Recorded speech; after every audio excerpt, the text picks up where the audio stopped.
Hello everyone, my name is Jennifer and welcome to Best Kept Plans. Today's video is going to be a reading recap for October 2025. I'm pumped to talk with you all about the books that I read in October. If you are interested in seeing what I read, please stick around.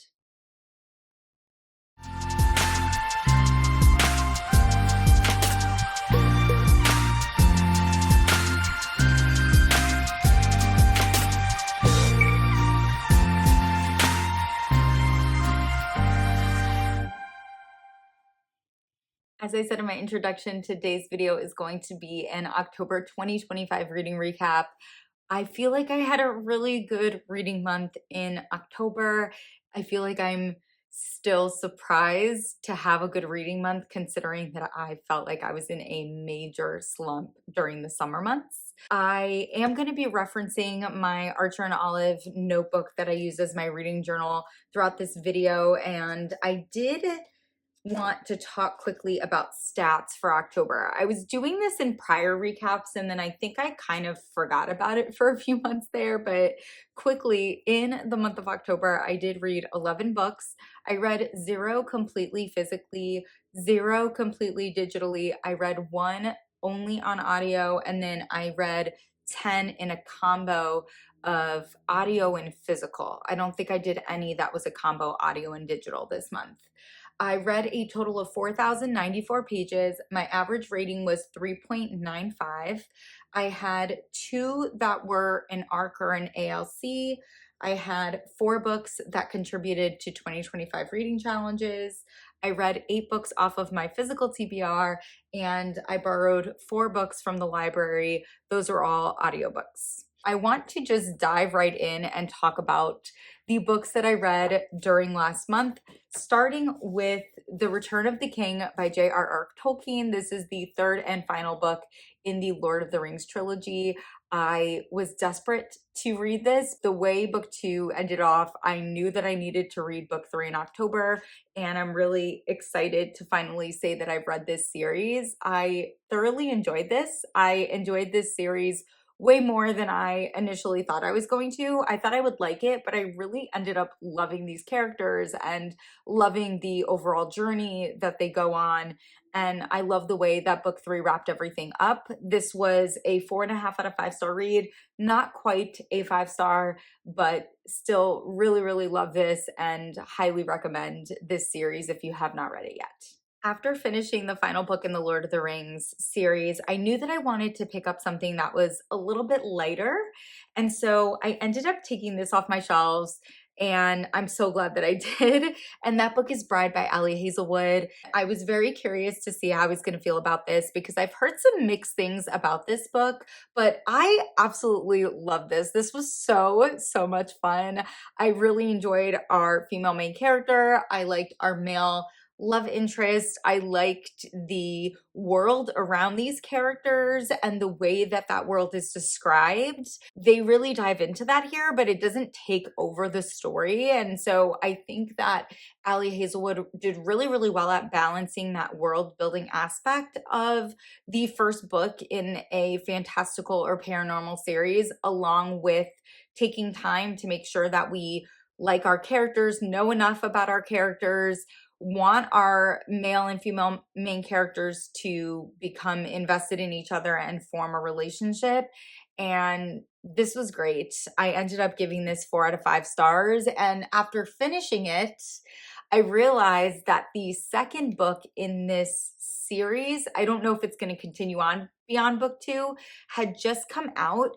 And I decided that I had to read it. And so I ended up immediately picking up Mate by Hazelwood. And I will say, I don't know if in the end, picking this up right after Bride was a good idea. Things were getting monotonous, repetitive, and a bit boring. I don't know. But I did not like this as much as Bride. I liked our female main character. I did struggle with our male main character a bit in the beginning of this. I think that was an issue for me. But in the end, this was still good. I gave this 3.5 out of 5 stars. And if there is another book that comes out in this series, I certainly will pick it up and read it. After reading Mate, I wanted to dive into something a bit different, and I decided to pick up How to Solve Your Own Murder by Kristen Perrin. I've had this on my shelves for a while and have been so intrigued and interested in giving this a read. I enjoyed our female main character. I think that even though we're dealing with a mystery in this story, the author really took the time to develop her as a character and to develop her interpersonal relationships a bit throughout this book. And I don't think we always get that in mystery thrillers. So I was happy that we did, especially knowing that this is a series. I think it was smart to take the time to really dive into our female main character, to have the reader be invested in her, because that's going to make a reader want to come back for book two. I thought the town that this takes place in and the cast of characters throughout this book was really fun, intriguing. I could definitely understand while reading it how there was like more material for a book two and beyond. I will say that the end of this felt a little bit clunky, and that was kind of my biggest struggle in this book. But even with that, I still really enjoyed it and gave it a 4 out of 5 stars and knew that I was going to want to continue on with this series. Next, I ended up picking up a book that I have been avoiding for a very, very long time. And that book is The Invisible Life of Addie LaRue by V.E. Schwab. I'm happy to say that I did enjoy this. This was a very solid 4 out of 5 stars for me. I think where I was challenged was the pacing of this book. I wish the reader would have been introduced to these romantic relationships a little bit earlier. I think that would have served the story better and made the reader mesh or understand the thoughts going on in Addie's head or her decision making a little bit more. It was not a 5-star read, which is really what I was hoping for, but I did like this enough that I definitely want to read more from V.E. Schwab. After that, I picked up a book that I was so excited to read because it is from one of my favorite authors, but a book that I heard was a bit different from her. And that is Girl Dinner by Olivie Blake. I want to thank Tor for sending me this finished review copy. This cover and the sprayed edge combo is absolutely stunning. I've heard people describe this as a horror, and I definitely would not. I really feel like this is a literary fiction book that has some jarring or interesting subject matter sprinkled into it. But to me, this is much more of a literary fiction than anything else. And I think going into it with that expectation is the way to go into it. This is very much about what it is to be a woman, the pressures that are put on women societally, personally, how to balance everything that goes into being a woman from a professional perspective, from a familial perspective, from an interpersonal perspective. And Blake definitely mentions in her acknowledgments that she is coming at this from a narrowed point of view, right? She's coming at this from the viewpoint of a middle class, upper middle class Caucasian individual. And she kind of leans into that specificity in this book. I just really dug this. This was interesting. This was a good one. I didn't know how I was going to feel about it. I did end up really, really liking it. I gave this 4.5 out of 5 stars. After reading Girl Dinner, I was feeling compelled to pick up another cozy mystery, and I decided that since I had access to the audiobook, I was going to pick up How to Seal Your Own Fate by Kristen Perrin, which is the second book after How to Solve Your Own Murder. I just wanted to be back in this world again, and I'm glad that I picked this up. This was a nice continuation of the first book in this series. I will say that I found the mystery in this one a little bit less compelling and also a bit more confusing than book one. The weak points in these two books for me have been the mysteries themselves, and I know that these are mystery books, and so that should be the strong point. But I think because they're cozy mystery, they're so much more reliant on character. And so I think that's why she kind of gets away with it. I did still enjoy my time with this book. I just struggled with the mystery a bit. And so I ended up giving this a 3.5 out of 5 stars. At this point in time, I don't know what was going on in my brain, but I had a major brain fart. And for some reason, I thought I was heading into the week of Halloween. I wasn't. I was heading into the week before Halloween. And so I ended up picking up a book that I was saving to read and finish at the end of October because I really, really wanted to read this on Halloween. And I messed up. And that book is Practical Magic by Alice Hoffman. This book was a lot of fun. Different than I thought it was going to be, but not in a bad way. We're telling a bit of an intergenerational story here. We're definitely talking a lot about sibling dynamics, familial dynamics, which I always like stories like that. I almost wish there would have been a little bit more witchiness, a little more eeriness, a little bit more creepiness. And I ended up giving this 4 out of 5 stars. It was a very solid read. I'd read more from Alice Hoffman as well. I'm intrigued to read more from her. Okay, I am realizing that I didn't mention that a couple of the audiobooks that I read throughout the month were gifted to me. So Girl Dinner, this audiobook, the advanced listening copy of this was gifted to me by Tor, and it was gifted through NetGalley. So thank you so much to them for that. Also, the audiobooks for How to Solve Your Own Murder and the sequel, How to Seal Your Own Fate, were both gifted by Penguin Random House Audio. So thank you so much to them for that. I'm very, very, very grateful for that app because I use it all the time. I am going to talk about our next book, which also was a gifted audiobook. And this one was gifted by Penguin Random House Audio as well. And that is This Spells Love by Kate Robb. This one ended up being a really fun read. I like this a lot. I think stories are interesting where you have a main character who's like confronting what's actually important to them and what's actually going to make them the happiest in terms of their future. And that's definitely where our female main character was at in this story. I really like that the changed world for her was not perfect, but also for those around her wasn't perfect. I like that everything's not tied up with a pretty little bow at the end of this. And while I don't know that this is the most memorable romance out there, I think it's a lot of fun and definitely recommend it.